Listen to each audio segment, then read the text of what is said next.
आज मी तुमच्यासाठी English ग्रामरमधील type of sentences म्हणजेच वाक्यांचा प्रकार हा टॉपिक तुमच्यासाठी घेऊन आलेली आहे आणि हा टॉपिक खास तुमच्यासाठी आहे आणि या टॉपिकवर परीक्षेमध्ये कोणकोणते प्रश्न विचारले जातात हे सुद्धा मी तुम्हाला सांगणार आहे आणि म्हणून व्हिडिओ स्किप न करता व्हिडिओ शेवटपर्यंत पहा. चला तर मग वेळ न घालवता व्हिडिओला सुरुवात करूया. तर सुरुवातीला आपल्याला सेंटेन्स टाईप ऑफ सेंटेन्स तर बघायचीच आहे, पण सेंटेन्स म्हणजे काय हे बघायचं आहे. तर बघूया. A sentence is a group of words which makes complete sense, म्हणजेच शब्दांच्या अर्थपूर्ण समूहास वाक्य असं म्हणतात. त्यानंतर आता आपल्याला बघायचं आहे टाईप ऑफ सेंटेन्स म्हणजेच वाक्यांचे प्रकार. तर वाक्यांचे प्रकार कोणकोणते आहेत? तर वाक्यांचे मेन 5 प्रकार आहेत. फर्स्ट आहे डिक्लरेटिव्ह ऑर असर्टिव्ह सेंटेन्स, म्हणजेच विधानार्थी वाक्य. त्यानंतर सेकंड आहे आपले टाईप ऑफ सेंटेन्समध्ये मेन टाईप आहे 5. तर फर्स्ट आहे declarative or statement or assertive, असे 3 समानार्थी शब्द आहेत त्याला, आणि यालाच मराठीमध्ये विधानार्थी वाक्य असं सुद्धा म्हणतात. त्यानंतर सेकंड आहे क्वेश्चन ऑर इंट्रॅगेटिव्ह सेंटेन्स, म्हणजेच प्रश्नार्थक वाक्य. त्यानंतर थर्ड आहे कमांड ऑर इम्परेटिव्ह सेंटेन्स, म्हणजेच आज्ञार्थी वाक्य. त्यानंतर फोर्थ आहे एक्सक्लेमेटरी सेंटेन्स ऑर उद्गारवाचक वाक्य. आणि लास्ट आहे फिफ्थवाला ऑप्टेटिव्ह सेंटेन्स, म्हणजेच इच्छादर्शक वाक्य. आता यामध्ये पहिले जे 3 आहेत फर्स्ट, सेकंड, थर्ड, याचे उपप्रकार पडतात. याचे 2 डिक्लेरेटिव्ह स्टेटमेंट ऑर असर्टिव्हचे आपल्याला 2 टाईप आहेत. फर्स्ट आहे अफर्मेटिव्ह सेंटेन्स, म्हणजेच होकारदर्शक वाक्य किंवा होकारार्थी वाक्य असं सुद्धा आपण म्हणू शकतो. त्यानंतर त्याचं दुसरं आहे निगेटिव्ह सेंटेन्स, म्हणजेच नकारदर्शक किंवा नकारार्थी वाक्य, म्हणजे ज्या वाक्यात आपण नकार देत असतो त्याला नकारार्थी वाक्य असं म्हणतात. त्यानंतर क्वेश्चन ऑर इंट्रॅगेटिव्ह सेंटेन्स, म्हणजेच प्रश्नार्थक वाक्याची सुद्धा 2 टाईप पडतात. फर्स्ट आहे WS क्वेश्चन, म्हणजेच विशिष्ट प्रश्नार्थक वाक्य, आणि सेकंड आहे verbal or yes no type question, म्हणजेच साधे प्रश्नार्थक वाक्य. त्यानंतर थर्ड आहे कमांड ऑर इम्परेटिव्ह सेंटेन्स, म्हणजेच आज्ञार्थी वाक्य. याचे सुद्धा 2 टाईप पडतात. फर्स्ट आहे अफर्मेटिव्ह इम्परेटिव्ह, म्हणजेच होकारदर्शक आज्ञार्थी, आणि सेकंड आहे निगेटिव्ह इम्परेटिव्ह, म्हणजेच नकारदर्शक आज्ञार्थी. आता हे टाईप्स उपप्रकार झाले याचे. आता यावर आपल्याला परीक्षेमध्ये कोणकोणते प्रश्न विचारले जातात ते बघूया. तर फर्स्ट आहे declarative statement or assertive sentence, म्हणजे विधानार्थी वाक्याचे. अफर्मेटिव्ह सेंटेन्स म्हणजेच होकारदर्शक वाक्य. तर आपल्याला परीक्षेमध्ये प्रश्न कसा विचारला जातो ते बघा. अफर्मेटिव्हचे निगेटिव्ह बनवा, म्हणजे आता इथे जागा नाही म्हणून इकडे लिहिते. अफर्मेटिव्हचे निगेटिव्ह कसं बनवायचं ते बघू.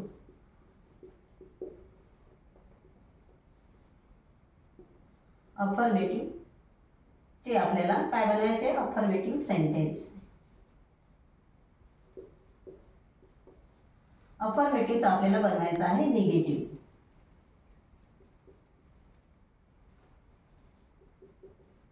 आपल्याला इथे आपल्याला अफर्मेटिव्ह सेंटेन्स दिलेले असते बघा. अफर्मेटिव्ह सेंटेन्स लिहू पहिल्यांदा. सेंटेन्स आहे he is poor, he is poor. हे अफर्मेटिव्ह सेंटेन्स आहे. आता परीक्षेमध्ये प्रश्न कसा विचारला जातो की make negative, MEK, make negative असं ब्रॅकेटमध्ये दिलेलं असतं की इथं एक्झाम्पल लिहिणार आपण. आता तुम्ही म्हणसाल EG म्हणजे काय? तर ईचा लॉंग फॉर्म आहे ई फॉर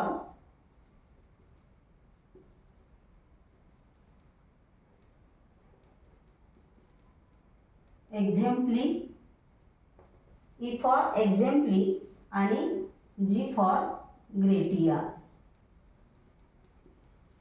बघा एक्झॅम्पली ग्रेटिया ही लॅटिन फ्रेज आहे आणि या लॅटिन फ्रेजचं ट्रान्सलेट हे फॉर एक्झाम्पल असं केलेलं आहे, म्हणून आपण इजी म्हणजे फॉर एक्झाम्पल असं म्हणत असतो. तर आपलं एक्झाम्पल आहे ही इज पुअर. आता इथे आपल्याला परीक्षेमध्ये प्रश्न कसा विचारतात की मेक निगेटिव्ह म्हणजे अफर्मेटिव्हचं निगेटिव्ह बनवा. तर आपण अफर्मेटिव्हचं निगेटिव्ह कसं बनवणार, तर ही इज हा शब्द जशाला तसं, ही इज हे दोन्ही शब्द आपण जशाला तसे लिहिणार आणि निगेटिव्ह बनवायचं आहे म्हणून आपल्याला नॉट टाकायचा आहे. कुठे टाकायचा आहे नॉट, तर हेल्पिंग वर्बच्या नंतर. आणि जो शब्द आहे पुअर त्याचा आपल्याला अपोजिट शब्द वापरायचा आहे. पुअरचा अपोजिट आहे रिच. रिच. आता इथे बघा ट्रान्सलेट मराठीत काय होईल, ही इज पुअर म्हणजे तो गरीब आहे. तर इथे निगेटिव्ह काय होईल, ही इज नॉट रिच. तो गरीब आहे याचाच अर्थ तो श्रीमंत नाही. म्हणजेच आपल्याला अफर्मेटिव्हचं निगेटिव्ह बनवताना एक गोष्ट लक्षात ठेवायची आहे की वाक्याचा मिनिंग चेंज न होता आपल्याला वाक्य अफर्मेटिव्हचं निगेटिव्ह बनवायचं असते. हा नियम तुम्ही लक्षात ठेवा. हे झालं आपलं अफर्मेटिव्हचं निगेटिव्ह आणि परीक्षेमध्ये कसा प्रश्न विचारला जातो. कधी कधी आपल्याला निगेटिव्हचं अफर्मेटिव्ह बनवा असं सुद्धा विचारलं जातं. त्यानंतर सेकंड टाईप आहे आपला क्वेश्चन ऑर इंट्रॅगेटिव्ह सेंटेन्स म्हणजेच प्रश्नार्थक वाक्य. आता याचे दोन टाईप आहेत. फर्स्ट आहे WH क्वेश्चन म्हणजेच विशिष्ट प्रश्नार्थक चिन्ह प्रश्नार्थक वाक्य आणि दुसरं आहे verbal or yes no type question म्हणजेच साधे प्रश्नार्थक वाक्य. आता याचे सुद्धा आपल्याला उदाहरण बघायचे आहे.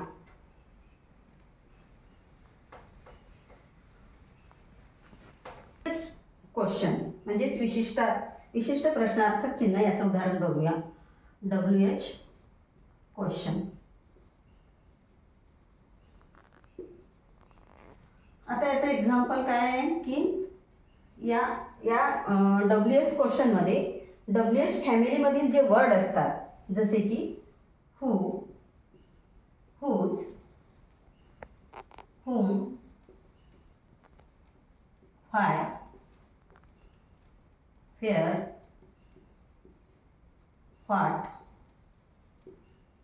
हाऊ हे जे आहे WH फॅमिलीमधील वर्ड याने आपल्याला प्रश्न तयार करायचा असतो आणि वाक्याच्या शेवटी क्वेश्चन मार्क असतो. तर आपण याच्यापैकीच एखादा शब्द घेऊन आपण क्वेश्चन तयार करूया म्हणजेच एक्झाम्पल तयार करूया आपण की how are you. How are you आपण प्रश्न विचारलेला असतो. या वाक्यामध्ये कोणाला तरी प्रश्न विचारलेला असतो की हाऊ आर यू, तू कसा आहेस. त्यानंतर नेक्स्ट प्रश्न आपण तयार करूया. What is your name. What is your name. बघा आपण WH वर्डवरून आपण क्वेश्चन तयार केलेले आहेत. म्हणजे WH क्वेश्चनमध्ये विशिष्ट प्रश्नार्थक वाक्य आपल्याला बनवायचं असते आणि याची सुरुवात WH ने होते आणि वाक्याच्या शेवटी क्वेश्चन मार्क असतो. बरोबर आहे. त्यानंतर सेकंड टाईप आहे verbal or yes no type question साधे प्रश्नार्थक वाक्य. आता व्हर्बल क्वेश्चन किंवा साधे प्रश्नार्थक वाक्य याची सुरुवात म्हणजे हे वाक्य कसं ओळखायचं, तर याची सुरुवात ही हेल्पिंग व्हर्बने होत असते. तर हेल्पिंग व्हर्ब कोणकोणते आहेत, am is are, was were, have has had, can, could, may, might, must, ought to, need and dare हे आहेत आपले हेल्पिंग व्हर्ब. आणि या हेल्पिंग व्हर्बनेच आपल्या व्हर्बल क्वेश्चनची सुरुवात होत असते आणि यामध्ये आपल्याला यस किंवा नो या टाईपमध्ये आपल्या या क्वेश्चनचा आन्सर अपेक्षित असते. तर याचे सुद्धा आपण प्रश्न बनवूया. Verbal or yes no type. Yes no, verbal or yes no type. आता याच्यामध्ये आपण मी सांगितलेलं आहे तुम्हाला की याची सुरुवात हेल्पिंग व्हर्बने होत असते. तर आपण बनवूया प्रश्न बनवूया. Are you ready. Are you ready म्हणजे तुम्ही तयार आहात का? तयार असाल तर येस म्हणा, नसाल तर नो म्हणा. म्हणजे याचा ॲन्सर आपल्याला येस नो मध्ये अपेक्षित असतं. त्यानंतर इज दिस अ पेन असा पण आपण क्वेश्चन तयार करू शकतो. Is this a pen, is this a pen आणि शेवटी क्वेश्चन मार्क. हे झाले आपले व्हर्बल किंवा येस नो टाईपमधील क्वेश्चन. त्यानंतर आहे आपलं कमांड ऑर इम्परेटिव्ह सेंटेन्स म्हणजेच आज्ञार्थी वाक्य. याचे सुद्धा दोन टाईप पडतात. कोणकोणते? फर्स्ट आहे अफर्मेटिव्ह इम्परेटिव्ह म्हणजेच होकारदर्शक आज्ञार्थी आणि सेकंड आहे निगेटिव्ह इम्परेटिव्ह म्हणजेच नकारदर्शक आज्ञार्थी. आता याचे सुद्धा वाक्य कसे बनवायचे ते आपण बघणार आहोत. बघूया. Affirmative imperative.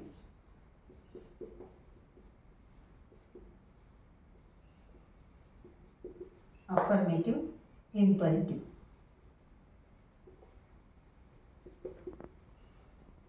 बघा आता अफर्मेटिव्ह निगेटिव्ह आणि अफर्मेटिव्ह इम्परेटिव्ह आणि निगेटिव्ह इम्परेटिव्ह. तर मी सांगितलेलं आहे तुम्हाला की आज्ञार्थी वाक्याची सुरुवात ही मेन व्हर्बने होत असते. तर आपण एक्झाम्पल घेऊया. फर्स्ट आहे ओपन दी डोअर. ओपन दी डोअर आणि शेवटी फुल स्टॉप असतो. म्हणजे इथे बघा ओपन म्हणजे काय? उघडणे. ओपन दी डोअर म्हणजेच दार उघड किंवा दरवाजा उघड. आणि विशेष म्हणजे आज्ञार्थी वाक्याचा कर्ता हा नेहमी यू असतो पण तो लिहिला जात नाही. बरोबर आहे. पण इथे लिहिला का आपण यू, पण याचा कर्ता म्हणजे सब्जेक्ट हा यू असतो. याची सुरुवात ही वर्बने होत असते. म्हणजे कोणत्या वर्बने? मेन वर्बने. आता याचं आपलं हे झालं आपलं अफर्मेटिव्ह इम्परेटिव्ह. आता आपल्याला अफर्मेटिव्ह याचं निगेटिव्ह बनवायचं असेल तर कसं बनवूया? इथे आपल्याला परीक्षेमध्ये विचारलं जाते की make negative, make affirmative negative, make imperative negative, negative म्हणजे आता हे जे आहे आपलं वाक्य की ओपन दी डोअर म्हणजे अफर्मेटिव्ह इम्परेटिव्ह वाक्य आहे. आणि परीक्षेमध्ये आपल्याला प्रश्न कसा विचारला जातो की मेक इम्परेटिव्ह निगेटिव्ह म्हणजेच याचा आपल्याला आज्ञार्थी नकारदर्शक वाक्य बनवायचं आहे. तर कसं बनवणार? तर बघा डू नॉट म्हणायचं आहे आपल्याला, पण आपण डू नॉटचं शॉर्ट फॉर्म घेणार आहोत की don't. Don't open the door. Don't open the door. हे झालं आपलं निगेटिव्ह इम्परेटिव्ह सेंटेन्स. कशाचं? आता याचं अफर्मेटिव्ह इम्परेटिव्हचं आपण काय घेतलेलं आहे? ओपन दी डोअर. आता एक्झाममध्ये कसा क्वेश्चन विचारतात की मेक इम्परेटिव्ह निगेटिव्ह म्हणजेच याचंच आपल्याला निगेटिव्ह सेंटेन्स बनवायचं आहे. तर ओपन दी डोअर म्हणजे दार उघड. आता याचं निगेटिव्ह कसं बनवायचं? ते डोंट ओपन दी डोअर म्हणजे दार उघडू नकोस. Don't open the door. त्यानंतर सेकंड आपण घेऊ शकतो उदाहरण कम हिअर. Come here. तर याचं आपण निगेटिव्ह कसं बनवणार आहे? Don't come here. Don't come here म्हणजे कम हिअर म्हणजे इकडे ये. डोंट कम हिअर म्हणजे इकडे येऊ नकोस. हे झाले आपले अफर्मेटिव्ह इम्परेटिव्ह म्हणजेच होकारदर्शक आज्ञार्थी आणि निगेटिव्ह इम्परेटिव्ह म्हणजेच नकारदर्शक आज्ञार्थी याचे वाक्य. हे तुम्हाला समजलं असेल. त्यानंतर आता आपण बघणार आहोत एक्सक्लेमेटरी सेंटेन्स म्हणजेच उद्गारवाचक वाक्य. आता उद्गारवाचक वाक्याची सुरुवात कशी होते म्हणजे उद्गारवाचक वाक्य कसं ओळखायचं? तर उद्गार वाक्याची सुरुवात ही हाऊ किंवा व्हॉटने होत असते आणि वाक्याच्या शेवटी एक्सक्लेमेटरी साइन असतो. तर याचे एक्झाम्पल बघूया.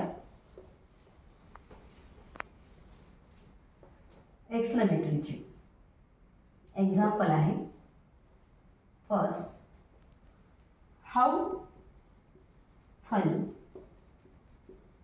हाऊ फनी, किती मजेदार. हाऊ फनी, किती मजेदार. किती मजेदार. म्हणजेच एक्सक्लामेटरी सेंटेन्समध्ये काय असतं की आपल्या मनातील अचानक ज्या भावना प्रगट होतात त्याला आपण एक्सक्लामेटरी सेंटेन्स म्हणजेच उद्गारवाचक वाक्य असं म्हणतो. त्यानंतर दुसरं सेकंड वाक्य बघूया. व्हॉट, किती मजेदार किंवा किती गमतीदार. How funny. त्यानंतर नेक्स्ट वाक्य बघूया आपण. What a beautiful flower. What is a beautiful flower? What a beautiful flower it is. किती सुंदर फूल आहे. किती सुंदर फूल आहे हे. किती सुंदर फूल आहे हे. हे झाले आपले एक्सक्लेमेटरी सेंटेन्स. त्यानंतर आता बघणार आहोत आपण ऑप्टेटिव्ह सेंटेन्स म्हणजेच इच्छादर्शक वाक्ये. आता इच्छादर्शक वाक्य म्हणजे काय की ज्या वाक्यामध्ये आपल्या इच्छा व्यक्त होतात त्याला आपण इच्छादर्शक वाक्य असं म्हणतो. आता याचं आपल्याला एक्झाम्पल बघायचं आहे. याचं एक्झाम्पल बघूया.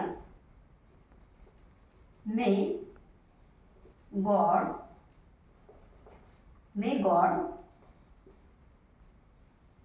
Bless you. May God bless you. आता याच्यामध्ये सुद्धा वाक्याची सुरुवात कशाने झालेली आहे. हेल्पिंग वर्बने झालेली आहे आणि वाक्याच्या शेवटी आहे फुल स्टॉप. म्हणजे या वाक्यामध्ये आशीर्वाद दिलेला असतो किंवा आपल्या काही ज्या इच्छा असतात त्या या ऑप्टेटिव्ह सेंटेन्समध्ये व्यक्त केलेल्या असतात. तर हे झाले आपले टाईप ऑफ सेंटेन्स. तुम्हाला समजले असेल किंवा व्हिडिओ आवडला असेल तर लाईक करा आणि मित्रपरिवारात शेअर करा. तसेच चॅनलवर नवीन असाल तर सबस्क्राईब करा. आणि चला तर मग भेटूया पुढच्या व्हिडिओमध्ये. नमस्कार.